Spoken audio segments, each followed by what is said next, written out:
So I'm back and I have loaded a throw size quilt on here. I made this maybe 3 years ago and it's been sitting because I didn't know what I was going to do with it, and now I know. So what I did is I loaded it up, I pulled up my threads, and this took not even 5 minutes to put it on here, remembering it's a hoop frame. Then I got some blue painter's tape and split it up into two 6-inch pieces and two 15-inch runs and split it down the middle so I'm not wasting. And I brought it in here on my trusty ruler. So now I'm going to map out what I think is going to be my area, my quilt area. So I can see where my needle is right now. So I'm going to put that there. I know I have a 15-inch span to do this.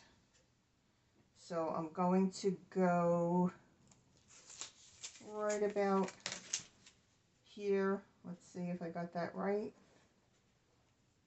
15 inches, yeah. And this is just until I get used to knowing exactly where I'm going with this. And this is really a mental tool to see. And I'm going to put a piece up above because, as you've seen in some of my videos, I hit that rail. And I just want a nice visual of what I'm going to be able to do in here. So let me get my ruler out of the way. Let me get my pedal. Where's my pedal? I already put my pedal away for the night because I thought I was done. Hold on, hold on, hold on. Here we go. Wow. I really tucked it away. I wound it up. I did the whole bit. Okay, so now I just realized that I thought I was going to get away with letting this drag. I'm not, because I need my handles. I need my handles. So I want you to see what I'm doing. Okay, so these bands stay on. They stay on the frame. You can't really move those. I mean, you could take them off and get rid of them, but why would you want to do that? I have another one that I forgot to move to the middle, so I'm not going to be using that. And here's another one, and you just snip, it just snaps there. Good. Now I can get to my handles. Let me move you here. Now let's give this a go. Like I said, it only took me 5 minutes to get this on here. Let me see if I could get more light using the phone. Okay, and here it goes. Oh, I unplugged.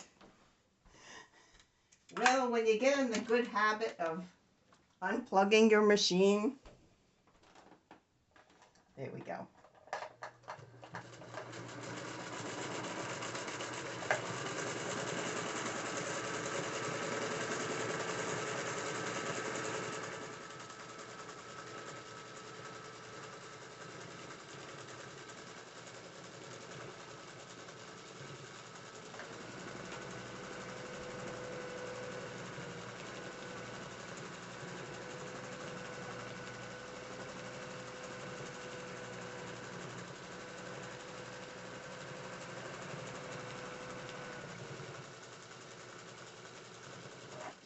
Trying to see if I was right as far as how far I could go. I think I could go a little further, but let's do that together. Alright, that is it. So now I could take a second to kind of move this so I know what I'm dealing with. Okay.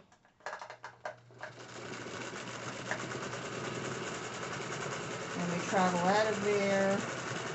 I know these aren't gorgeous designs, but I'm trying to learn how to echo some of what I'm doing.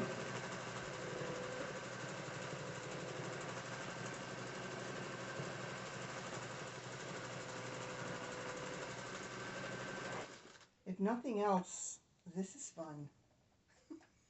I have to say this is fun.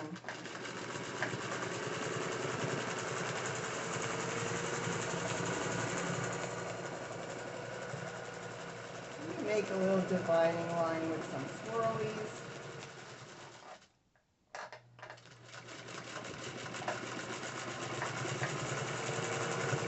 Now let me echo my swirlies. Oh, I think my thread broke or my bobbin broke. My bobbin thread must. Oh, you know what happens with the glide? I have to say, yep, it's the top. Sometimes the glide splits. Let me see if I'm really accurate that it did. Yeah. I'm noticing that sometimes the glide thread splits. Let me see if I could show you that. So sorry. But it shreds. See that? So,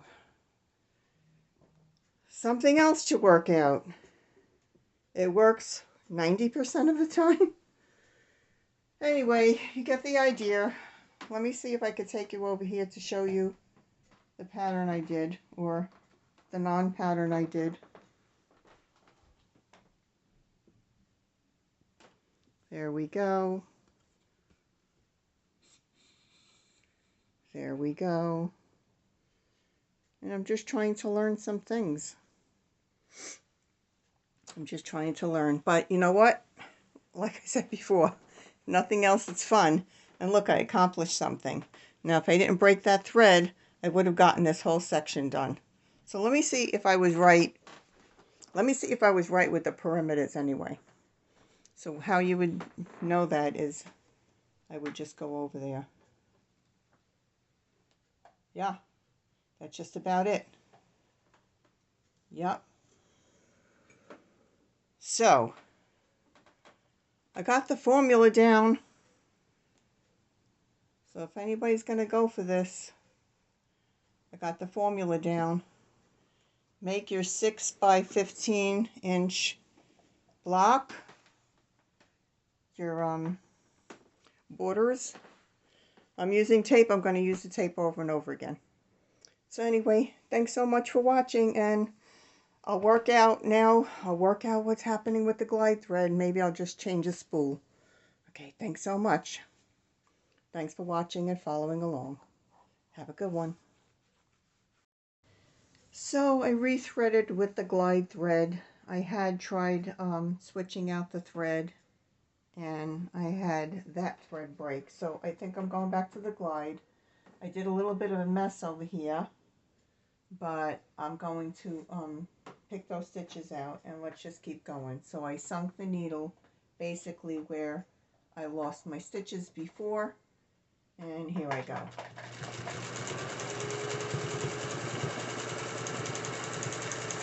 I'm not going to go over that area that I'm going to pick out.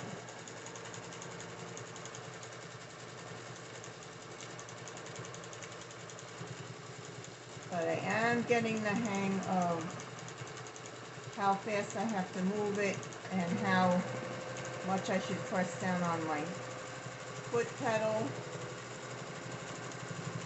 Being a little more cautious about that upper bar hitting my needle. And as you can see, I still have no design in mind.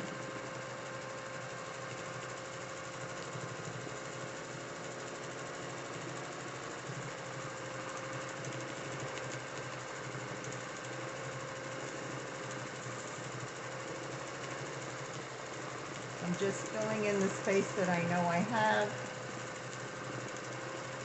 I think I'm just going to do something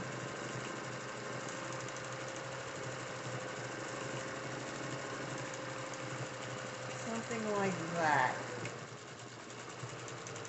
See, whenever I make the turn, I notice that I'm pulling out some stitches. But I'm going to just keep learning what I need to do to have success doing this. How fast I need to go.